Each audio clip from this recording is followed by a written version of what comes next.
विश्व 24 न्यूज हर पल आपके साथ। नमस्कार, आपण पाहत आहात विश्व 24 न्यूज। पत्रकार अभिजित कुलकर्णीसह शिराळा येथील बधिरमुख विद्यालयातील विद्यार्थ्यांना सर्वसामान्य मुलांच्या प्रमाणे खेळांचा आनंद घेता यावा या उद्देशाने लायन्स क्लब कोल्हापूर मार्फत चिल्ड्रन हेल्थ पार्क येथे उभारण्यात आले। याचे उद्घाटन आमदार मानसिंगराव नाईक यांनी केले। यावेळी लायन्स क्लब कोल्हापूर ट्रस्टचे अध्यक्ष प्राचार्य S.R. पाटील, गट शिक्षणाधिकारी प्रदीप कुडाळकर, माजी उपाध्यक्ष जयश्रीताई पाटील, नगराध्यक्ष प्रतिभाताई पवार, लायन्स क्लब कोल्हापूरचे अध्यक्ष डॉक्टर राजाराम अतिग्रे, उपाध्यक्ष पोपटराव माळी, सचिव प्राध्यापक राहुल पाटील, खजिनदार डॉक्टर सचिन आजगेकर, विद्यालयाच्या मुख्याध्यापिका सौ संगीता पवार, राजेंद्र थोरात, लेखापाल अनिल कुलकर्णी, सौ वैशाली पाटील, सौ अनघा जोशी, शिवाजी पाटील, मारुती हावळ, अमित भराडे, संदीप राठोड, भीमराव जगताप आदी मान्यवर उपस्थित होते। त्याच्यात सर्व काही मोठेपणा असतो।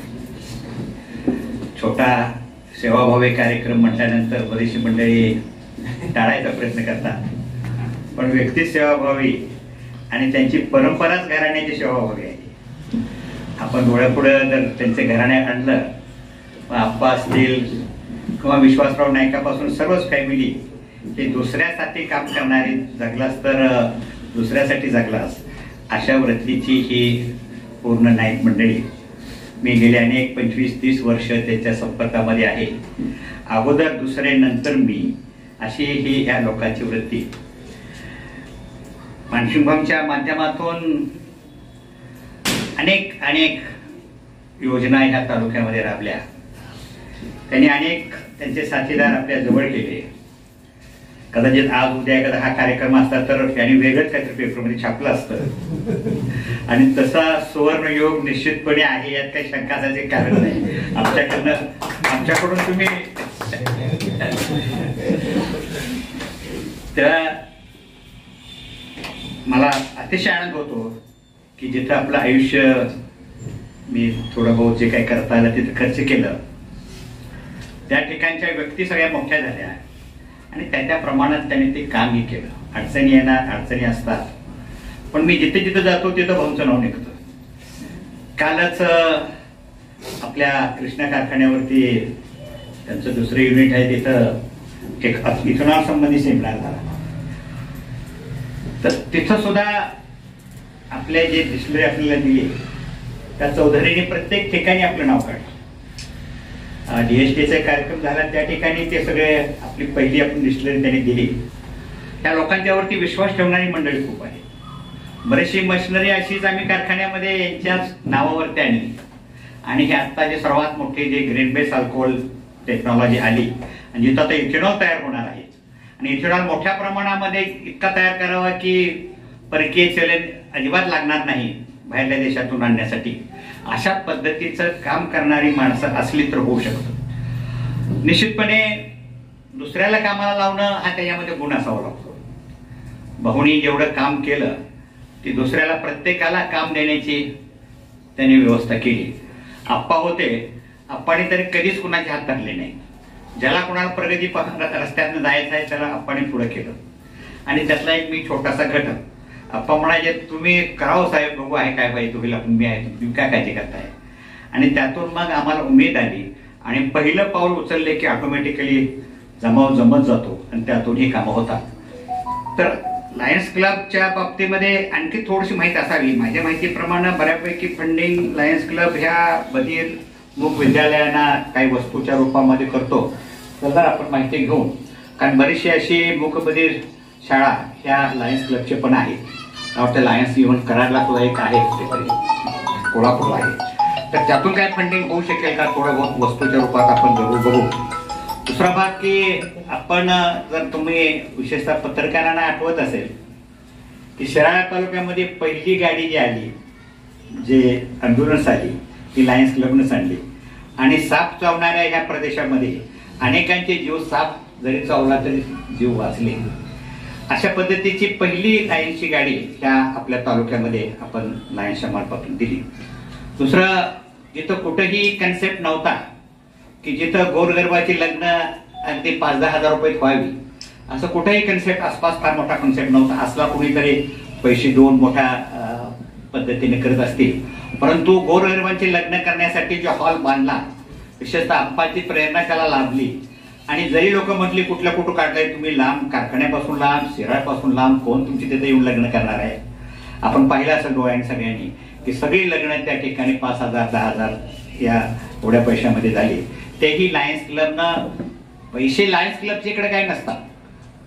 लायन्स क्लबला विश्वास ठेवून दुसरे पार्टीत पैसे देतात. आता ही जी भाऊ म्हटले, तुम्हाला भाऊने सांगितलं की ही जी गार्डन झाली ते मनप्पुरम गोल्ड ही जी संस्था आहे, पतसंस्था आहे, त्यांच्या मार्फत जे पैसे त्यांची इन्कम टॅक्स वाचावेत म्हणून किंवा कंपल्सरी गव्हर्नमेंटने केलेले असे 5% CSR, त्या CSR फंडातून त्यांनी ह्या देशामध्ये अशा पद्धतीच्या मुलांच्यासाठी काहीतरी करा म्हणून विश्वासानं त्यांनी पैसे लायन्सकडे दिले, लायन्स इंटरनॅशनलकडे दिले.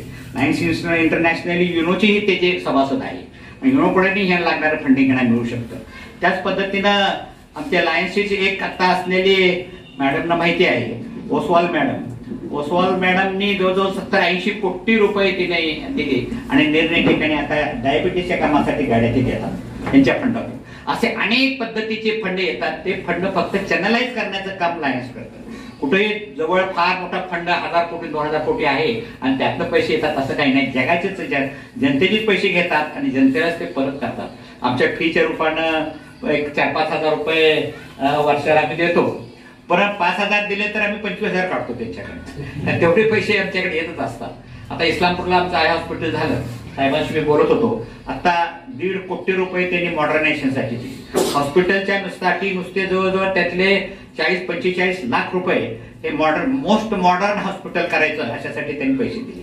आणि देशामध्ये तुम्ही ह्या हॉस्पिटलची नावं घेतली भाऊ, अहमदाबादला असेल, पुण्याला आहे किंवा साऊथला बरेच हॉस्पिटल आहे की असे कुठेही हॉस्पिटल नाही जितके सुंदर हॉस्पिटल्स. आम्ही एक पेशंट तरी विमानानं इथून आम्ही मद्रासला, चेन्नईला पाठवला त्यावेळेला, कारण तिथे कुठे सुविधा नव्हत्या आणि विमानाने तिथे पोहोचल्यानंतर तिथे त्याचं ऑपरेशन झालं. असे अनेक ऑपरेशन गोरगरिबांची करण्याची सोय लायन्सच्या माध्यमातून तिथं होते. असे अनेक हॉस्पिटल काढण्याची प्रेरणा आता सरांनी जी केलं, मी सरांची पर्सनॅलिटी बरोबर ओळखली होती. आमच्याकडे होंडगेकर सर म्हणून पूर्वी प्राचार्य होते, काल सर आले होती इस्लामपूरला. तर होंडगेकर सर गेल्यानंतर आणायचं कुणाला, तर आम्ही बराचसा शोध घेतला आणि अक्षरशः सरांना तिथनं पळवून आणलं वारणानगरमधून, कारण वारणानगरवाले सोडायला तयार नव्हते. आणि मग सरांना म्हणजे कसं काय सर, म्हणजे माझा एवढा पगार, तुमच्याकडे कुठं फंड नाही, तुमचं अनुदान येत नाही, तुम्ही बघा तरी म्हटलं तुम्ही अनुदानितपेक्षाही तुमचं चांगला प्रमाणात पैसे मिळतील. आणि सरांनी इथं आले, पैशाकडे पाहिलं नाही, मन रमवलं आणि त्यांच्या त्या पिरियडमध्ये अनेक डेव्हलपमेंट हायस्कूलच्या, कॉलेजच्या वगैरे झाले, अनेक हायस्कूल झाली. असे आम्ही 1993 साली काढलेलं हायस्कूल, त्यावेळेला पतंगराव कदम होते, सांगेल तेवढं कमीच आहे.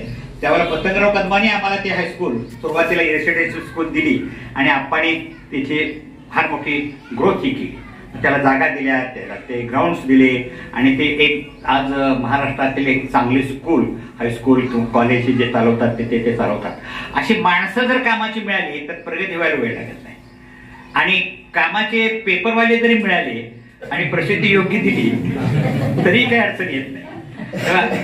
मी आपली फार वेळ घेत नाही, परंतु मानसिंग भाऊंचं पुढील वाटचाल मधली स्टेप जी काही तुमच्या मनात असेल ती असेलच, पण त्याचे पुढे जाऊन तुम्हाला पाहायला मिळेल कदाचित की जे स्वप्न अजूनही थोडीशी अपुरी राहिली, की जे आपण देशाच्या किंवा राज्याच्या मंत्रिमंडळामध्ये आपला चेहरा दिसावा असं माझं स्वप्न.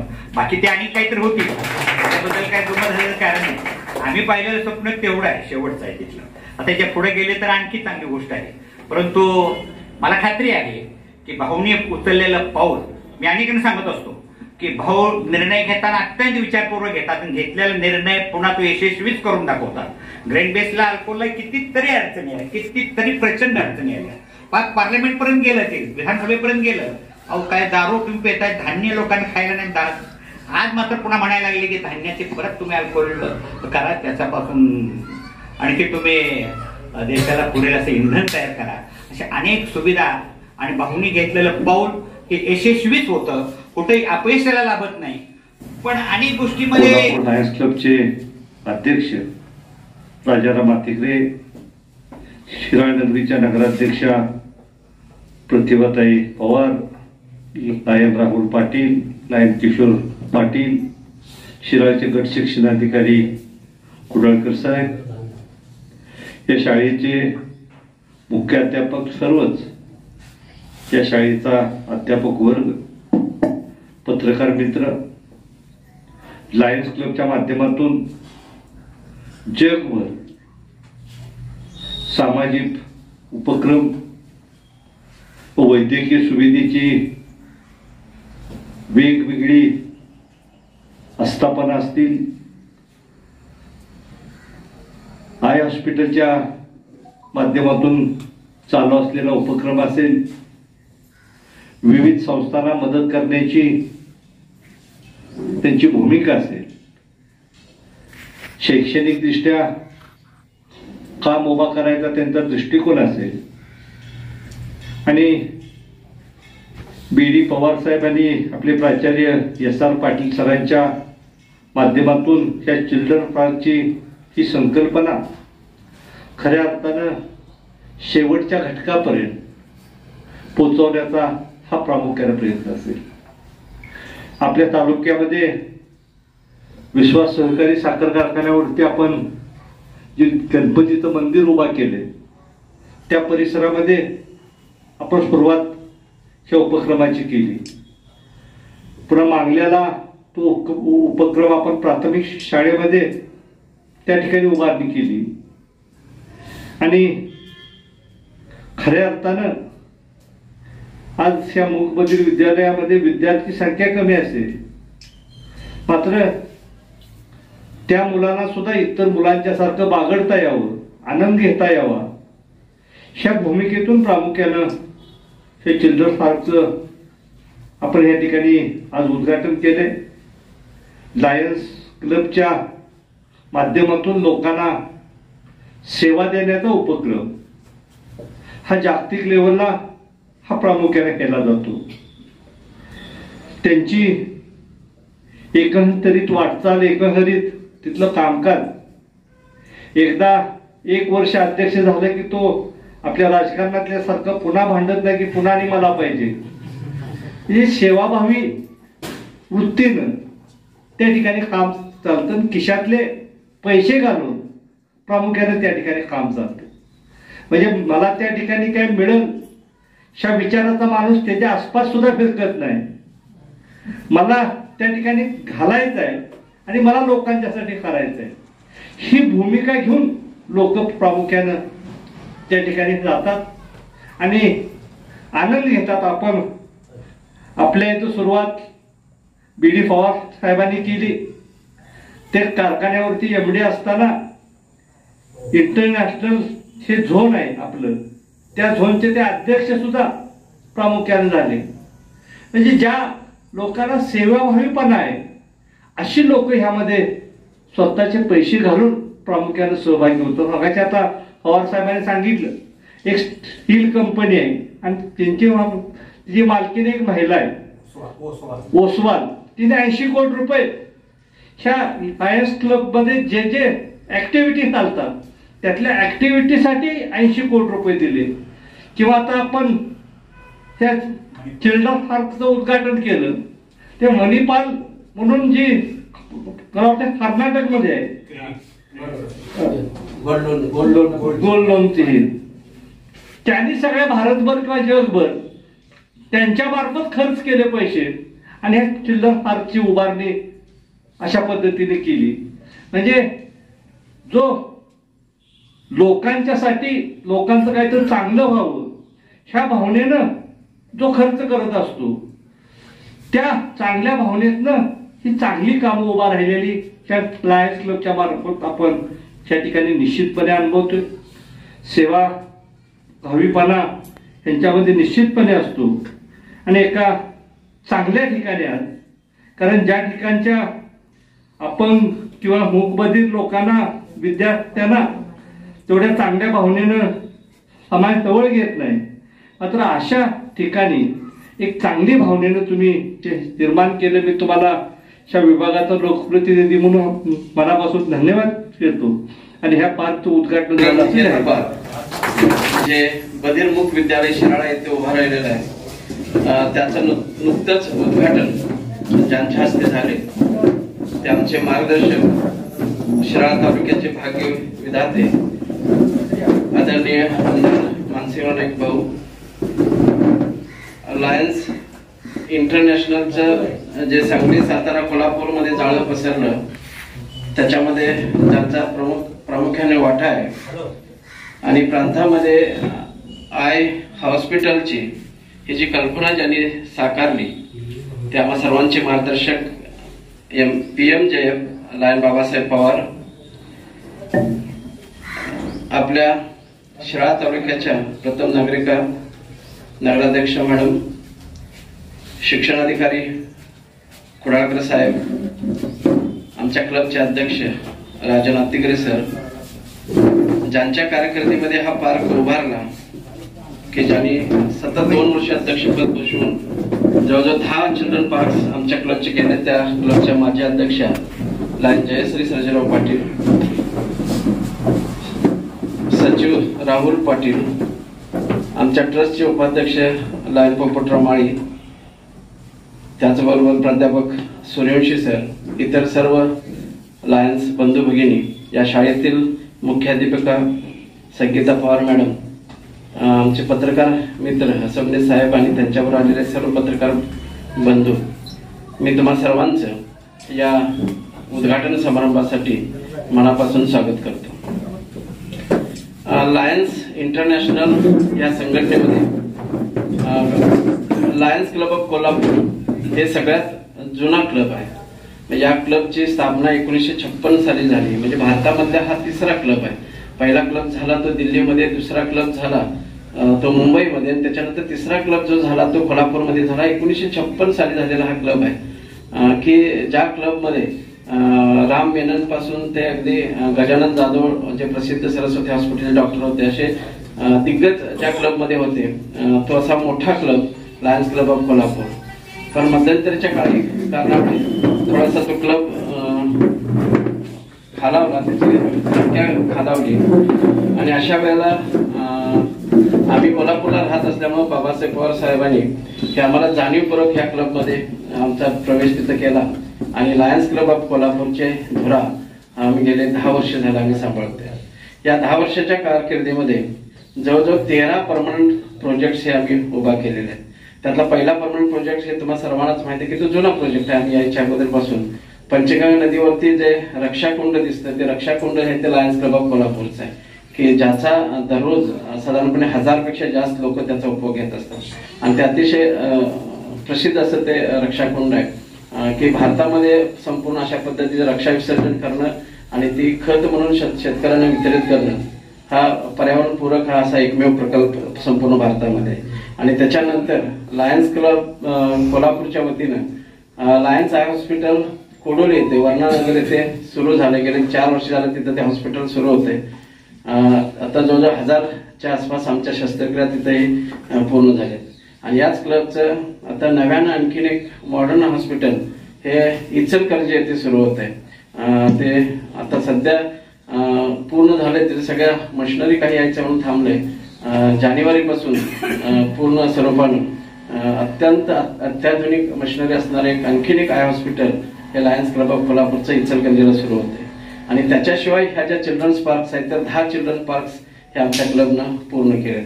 मग ज्याच्यामध्ये कोल्हापूरमध्ये आहे, त्यानंतर किनी हायस्कूलमध्ये आहे, तळसंद्याला आपण केलेलं आहे, भैरेवाडी ग्रामपंचायतीला दिलंय, त्यानंतर निवृत्ती कॉलनीमध्ये एक आपला प्रोजेक्ट आहे, त्यानंतर मोहरे हायस्कूलला प्रोजेक्ट दिलाय. परवाच कुडाळकर साहेबांच्या हस्ते एक उद्घाटन झालं. ते मांगल्यामध्ये एक आपण चिल्ड्रन पार्क दिलाय आणि हा 10वा आणि शेवटचा पार्क हा आज त्याचं उद्घाटन होत आहे. या पार्कचं पूर्णतः होऊन जवळजवळ वर्ष होऊन गेले.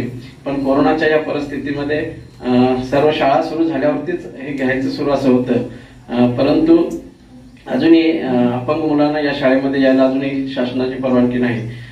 त्यावेळी आपण शेवटी आमचा अपंग दिनाचं औचित्य साधून आपण आज हा पार्कचं उद्घाटन घेतलेलं आहे. हे सगळं करत असताना आम्हाला जे मूलभूत पाठबळ लागतं ते निश्चितच आमदार मानसिंह भाऊ यांनी सातत्याने दिलेलं आहे. मग मी प्राचार्य असल्यामुळं आमची जी जडणघडण झाली किंवा वैयक्तिक माझी जी जडणघडण झाली ते केवळ भाऊंच्या आणि पवार साहेबांच्या प्रशासकीय मार्गदर्शनामुळे झाले. कारण मला आठवतं की मी नुकताच प्राचार्य झालो होतो त्यावेळी भाऊंची पहिली इलेक्शन जी आम्ही जिंकली त्या इलेक्शनला त्यावेळेला मला वाटतं की डिजिटल पोस्टर्स करणं आणि इतर प्रचार यात्रेत मला भाऊनी काम करायची संधी दिली होती आणि बरेच मोठे कार्यक्रम असू दे त्याच्यामध्ये सुद्धा त्यांनी मला संधी दिली होती. आणि त्याच्यामुळं आज जे आमचं महाविद्यालय सुद्धा ज्या आघाडीवरती आहे म्हणजे तालुक्यामध्ये तर तो प्रथम क्रमांकानं आहेच आहे, पण आज विद्यापीठामध्ये काही अग्रगण्य महाविद्यालय त्याच्यामध्ये आमचं महाविद्यालय आहे की जिथं MSc सारखा कोर्स केवळ भाऊंच्या प्रयत्नामुळेच आमच्याकडे सुरू झालाय. आणि यावर्षी भाऊ आपल्याकडे 66 MSc ची मुलं ऍडमिशन त्यांचं पूर्ण झालंय. पुढच्या वर्षी ते 88 होतील आणि येत्या 2-4 वर्षामध्ये जवळजवळ 150च्या आसपास मुलं हे MSc साठी आपल्याकडे निश्चित येत आहे. आणि हे सगळं सहकार्य केवळ भाऊंच्या असल्यामुळेच आमची ही प्रगती झाली आहे. त्यामुळे मी भाऊंचं या निमित्तानं मनापासून आभार मानतो आणि त्यांचं असंच पाठबळ याही पुढे आमच्या पाठीशी निश्चितच राहणार आहे अशी अपेक्षा करतो. पुन्हा एक वेळ तुम्ही सर्वजण या कार्यक्रमासाठी आलात त्याबद्दल मी तुम्हा सर्वांचं मनापासून स्वागत करतो आणि माझं प्रस्ताव थांबवतो. जय हिंद, जय महाराष्ट्र. तरी सुद्धा या ठिकाणी पावसाने थोडीशी उघडी दिलेली आहे. कारण इतर शाळेतील विद्यार्थी आणि बधिरमुख विद्यालयातील विद्यार्थी हे दोन्ही एकसारखेच आहेत. मग इतर शाळांमध्ये